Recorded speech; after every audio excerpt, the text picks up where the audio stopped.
So I'm going to go ahead and call the June 14th meeting to order. Item number 2 on the agenda is approve of the minutes of the meeting of May 23rd, 2018. Second.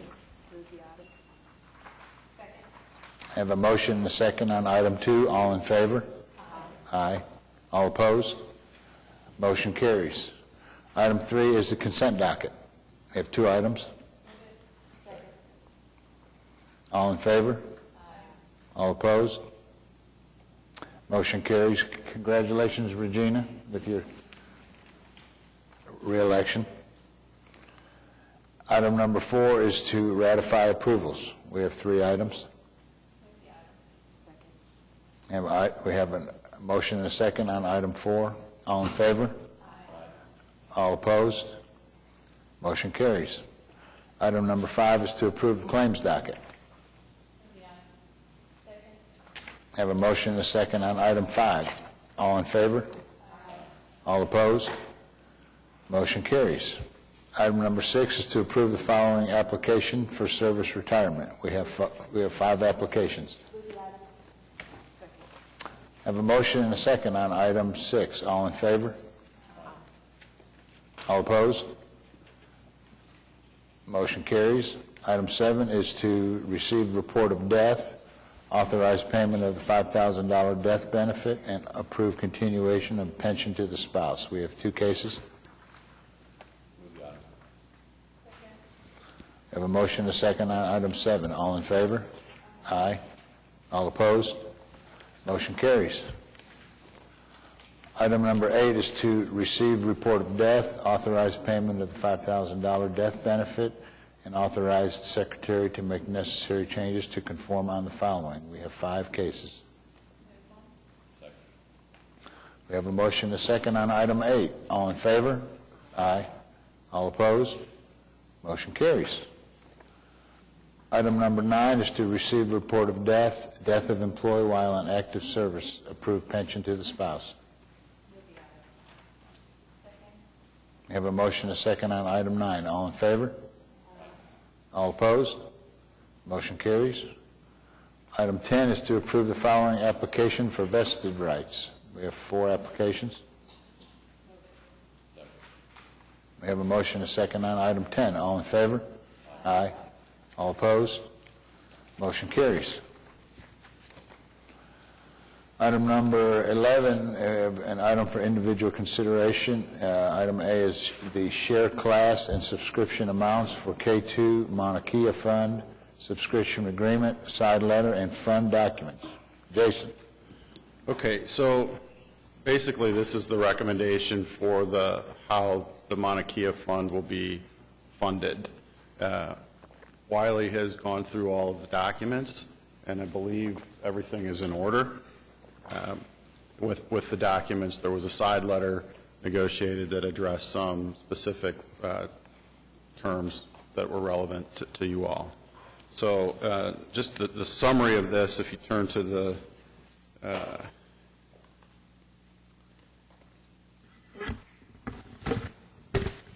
very first page, notice has been given to K2, the K2 Overseas Fund, of your intent to redeem as of June 30th. So that will be in a couple weeks. Proceeds from that redemption, they actually they're sending them back to you, to your custodial bank, and then it'll go back into the new fund. But those proceeds from the redemption will be received probably the 2nd or 3rd week of July.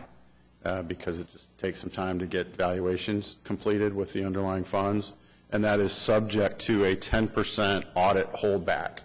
So they hold that and waiting for the audit to occur to make sure that everybody's, all the balances are true, and then that will come out. I guess it'll be probably sometime next year, because it'll be after the end of the year when the audit occurs. So we would anticipate right now the K2 fund is at about $71 million at the end of May. It's probably up a little bit this month, so probably about 60 to 64 million roughly in proceeds in July. So at this point, the funding for the new fund, Mauna Kea, we're targeting for August 1, and that subscription needs to be sent in before the end of this month. And so that's what this item is. So what we've proposed in page 9 mirrors, we put this in here because it mirrors the page in the subscription agreement that you all, or that Renee has filled out and that will actually be submitted to K2. So these are the recommended amounts for the underlying funds and the share classes. The one item that's not on there is the percentage weight. That's not on the form. We just added that to show that. So $5.5 million to the AKO partner, K2 AKO Partner Series Class C. Nothing to Cevion at this time. Cevion is a fund on the platform. It is only available to fund on a quarterly basis, so we'll be coming back to you in September with a recommendation for additional subscription to Cevion, to that series. No, because there's actually, we're underfunding the target. What is being funded on August 1, you'll see at the bottom, is $60 million. The target is really about $70 million, so we're underfunding. I just want to let you know that the subscription agreement for the K2 AKO partners on the SIRE in the documents that you have says $5.2 million, because this is an updated amount that we have. Well, for I handed out. Right, but I'm just saying on the actual documents that I've okay. seen, it says 5.2, and now we have the updated amount, so we'll change that to the 5.5. Is the Correct. Yes. We will update the document. Yes. You'll note there's, I won't go through each of these individually, but there's two funds that we don't have any dollar amounts. Cevion, which we will be recommending additional subscription to Cevion for October 1 funding, and then Engaged, which is just a fund on the platform that at this point in time we're not making a recommendation to include. So these are the dollar amounts for each of the funds that are recommended. The fund will be in compliance with the guidelines that were established. Just go to page 11, and we'll see this is your guidelines as we put into the investment policy. You'll recall we defined the underlying strategies that you could allocate to based on market exposure, from long bias, which are most similar to your long-only managers, to very low net exposure. Low net exposure would be pure insurance. At this point in time, we're not recommending any allocations there. That would be pretty tactical if we ever had something there. But right now, you'll have 44% with moderate net exposure, which is like 20 to 50% exposure to the market, 32% to opportunistic, and those are managers that can go anywhere, and then 24% in more long biased. We also define the managers by core and satellite, core being more broadly diversified, generally globally diversified managers that go in any sector, and those typically are the higher weighted managers. That includes, within the moderate space, South Point and Tremblant, and with the opportunistic, all three of those managers are what we would call core managers, so broadly, globally diversified. And then AKO in the core space, or in the long bias, is a core manager, although they focus mainly on Europe. And then the balance are satellite, which have a lower weighting overall. The other thing that I'll just point your attention to, because it is something that we should be aware of, page 10 is the summary of the underlying fund terms. So while your subscription into the K2 Mauna Kea fund is a single subscription into that fund, and then we're determining this allocation, you are inheriting the terms of the underlying funds. Those pass through to you, which when you're in the K2 Overseas Fund, you're not aware of that, even though it's the case, but the liquidity of those funds is the liquidity that you get. So what we're showing here, the management fee and the incentive fee, that can be a bit confusing. Those, we think of that more as costs. Those are embedded in these funds. You have that in any fund of funds when you're investing the underlying funds are charging a fee. So that's not in addition to, you've been paying that all along. The lockups and liquidity are things that we want to be aware of. So what the lockup means is from the date of the initial subscription into these funds, there is a lockup in some of them, meaning you can't take out for a period of time. So AKO, there is no lockup. Cevion, this is something that we'll want to consider. This fund actually has a 3-year lockup, and it's rolling 3 years. So you only have the ability to get out once every 3 years. So that may be something that we want to consider. We like that fund, but none of the other offerings have that limitation. That series with Cevion has a little bit lower fee, and that's why it was included on the platform versus their annual lockup. So then JET has a 1-year lockup, meaning after the first year, then you have monthly liquidity. Kingdon, no lockup, but quarterly liquidity. Red Mile has a 2-year, but unlike Cevion, 2-year lockup, so from the initial funding, 2 years before you can redeem, then after that it's quarterly, which is different than what Cevion will be. Cevion is more restrictive, so we'll want to keep that in mind and make that decision down the road.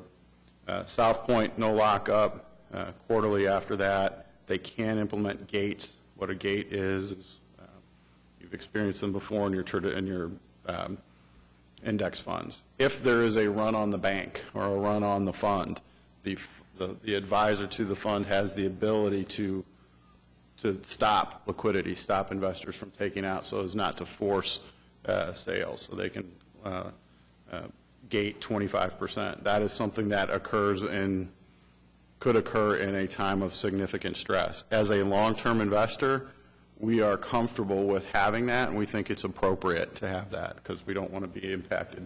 It protects you, correct. Starboard, Suvretta, Tremblant, Trian, no lockups, quarterly liquidity, and then White Elm has 1 year. So it's important to know this. We wanted to communicate this to you. We're monitoring this as well, but it's a little bit different than how you've had to think about it in the past when you're just directly into the fund-to-fund. So we will continue to monitor that. With this initial funding, you'll be in compliance with your guidelines. So the action item is really page 9 to fund or to complete the subscription and fund these managers in accordance with the recommendations on page 9. Jason, that Cevion, where would that be on this net exposure? What classification would you?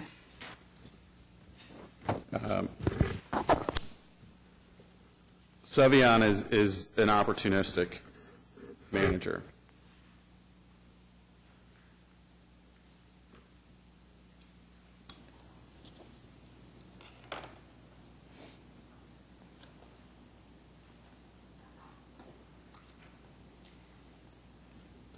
Why are they so restrictive as opposed to the other funds? Why are they so Well, restrictive? you know, with the 3-year and then the rolling 3 years, where some of them don't have any and some Right. have one. What they're doing is they have a longer time horizon for their investments. They're investing in a little bit deeper value opportunities, really value-oriented, so they believe it takes a long time to unlock the potential of the companies they're investing in, so they just want to restrict liquidity. But it's not included now. It's on the horizon. I pointed it out because I think it's something we should talk about. And if we don't have, we can maybe think about that for next month. And if that's something, as we were doing this, I recognized that one of the additional policy items we could add a layer to this is liquidity provisions. What percent we want in lockups less than a year, and what percent needs to be in quarterly liquidity to frame that. And maybe we'll come back next month with some framework around that. And that discussion may lead us to say, well, we don't want to add a fund that has a 3-year lockup, or it needs to be a small amount. So if we, I mean, this is beyond, I think, what is realistic, but if we got to the place that there was a recommendation to move away from this fund of funds, we would still be limited within these individual investments to the lockup that's in those individual investments if we were in the process of trying to get out. Correct. Okay. Correct. Okay. Subject to those provisions, Okay. which you would be in a fund of funds as well. Most fund of funds have these same kind of lockups. It's just that we're looking Yeah, at these the individually. fund of funds does, because they're investing in these same funds. The difference is there may be more, assets in the fund of funds and other investors coming in and out So they have more to flexibility. the fund, to the overall fund. So they may have a little bit more flexibility to provide liquidity to investors getting in or out. But if everybody came at the same time and said, we want it out, they're going to be subject to the liquidity of those underlying funds. So do we have are we the only investor in this fund No. at this time? No. Once you're invested, there'll be over $150 million Okay. in the fund. Because when we were first starting to talk about it, they were just new and getting Right, other it's still investors. new. I know OMRF is in this fund already, and then we have a couple of other clients that have already implemented it on our private client side. Okay. Which is a good point, because that's pushing, as these assets grow, the operating expense of the fund is being pushed down. So we said it was about 50 or 60 basis points. It's going to be lower than probably 40 basis points, all in, by the time you fund, because of the assets in the fund is reducing the operating cost of the fund. Or do they have a target that they're, do they have a target, and do they have a cap on they're only going to let it grow to a certain size? The cap is really the underlying fund cap. At this point, they're not marketing this broadly to other investors. So right now, it's really just ACG taking it out to our clients and talking about that this is available. So we're pretty comfortable with the capacity. Jason, I'm sorry, I didn't, moving from the 60 million to like 71 million is what we would typically be allocating here. What's the plan to get from 60 to 71? Is that? Well, we were just being conservative, because when we first did this, we first put this together before the May meeting, and so we put it together in April. Dollar values were a little bit lower. We don't know exactly what we were going to get back from K2, so we wanted to be conservative and make sure that what we were committing was the dollar amount we were going to get back. So we will come back in probably August or September and make recommendations for the balance to get you to your 10% target. And it may be just adding to some of these positions, just additional subscriptions.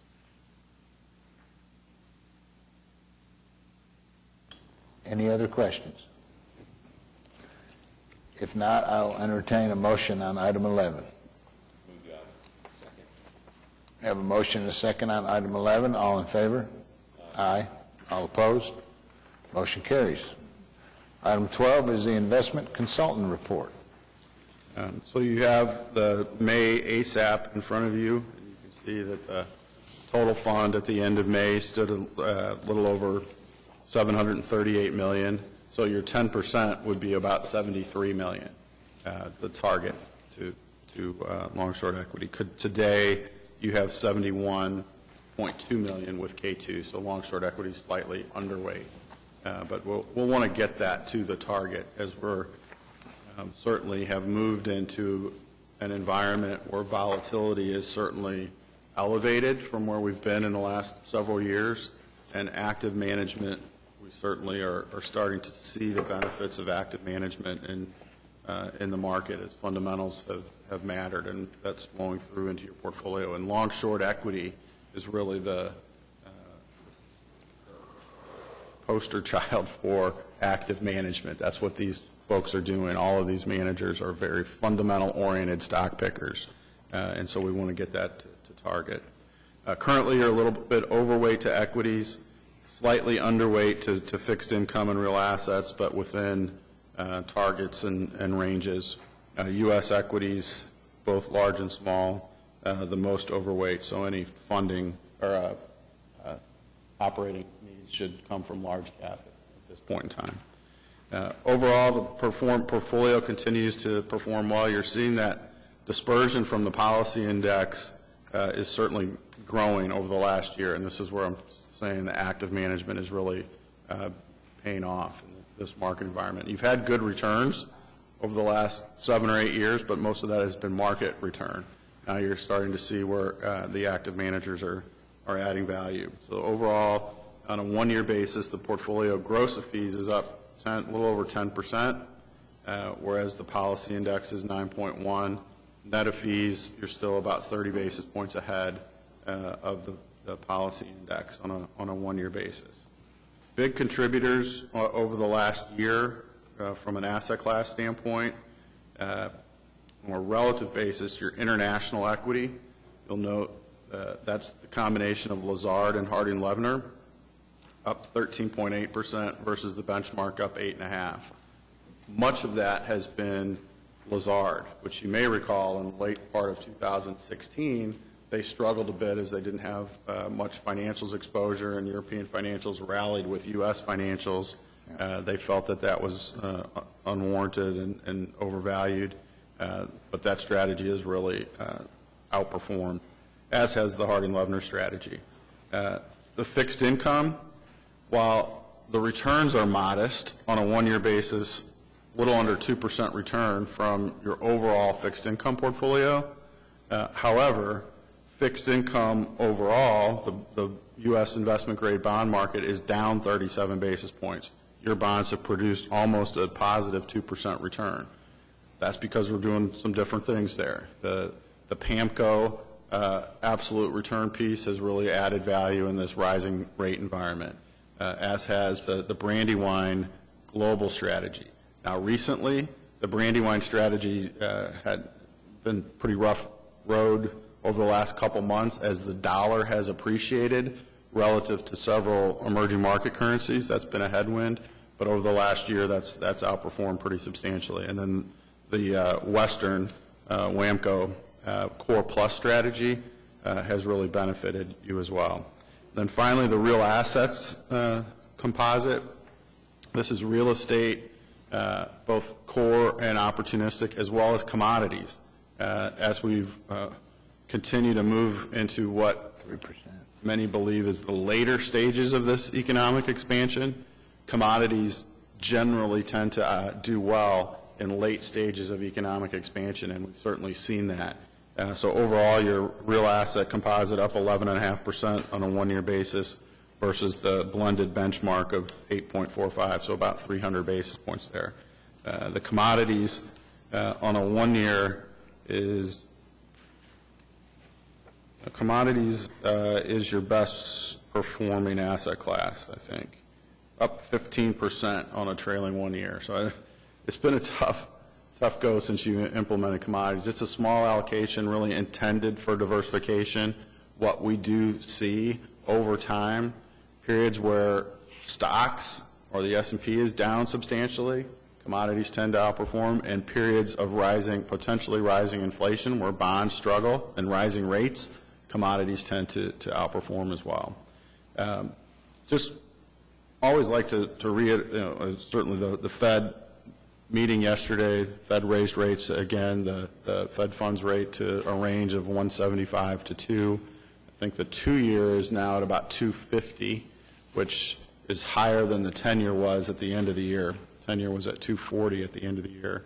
The 10-year Treasury is now at about 295, so there's about a 40 basis points difference between the 2-year and the 10-year.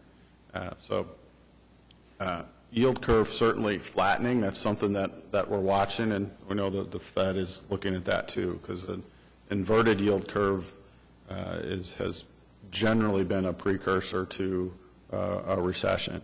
The comments from the Fed chairman yesterday were that the economy is doing very well, and this is supportive that they're able to do this. I think it's important as a long-term investor to recognize when we're looking at bond index returns being negative, and you're saying, well, we've got 25, 30% in bonds, what are we doing? It's also important to recognize as yields go up, you've got more of a cushion now within bonds. So as a long-term investor, while bond yields are going up, you're seeing a dip in asset values. Over time, your return in bonds is going to be higher because you've got a higher yield going forward. So while you get a momentary decline in asset values, longer term that is more favorable. And as we've been saying for a number of years now, our market expectations are subdued due to low yields. So longer term, higher yields are better for markets and for long-term investors. So we're starting to see that. So overall, no manager issues or concerns at this time. And as we get through this hedge fund implementation, then we'll, as we've spent a lot of time on this, we'll start to get back to visiting with other managers. Any questions for Jason? Okay, any comments from board, staff, and citizens? Hearing none, we are adjourned at 10:29. Thank you.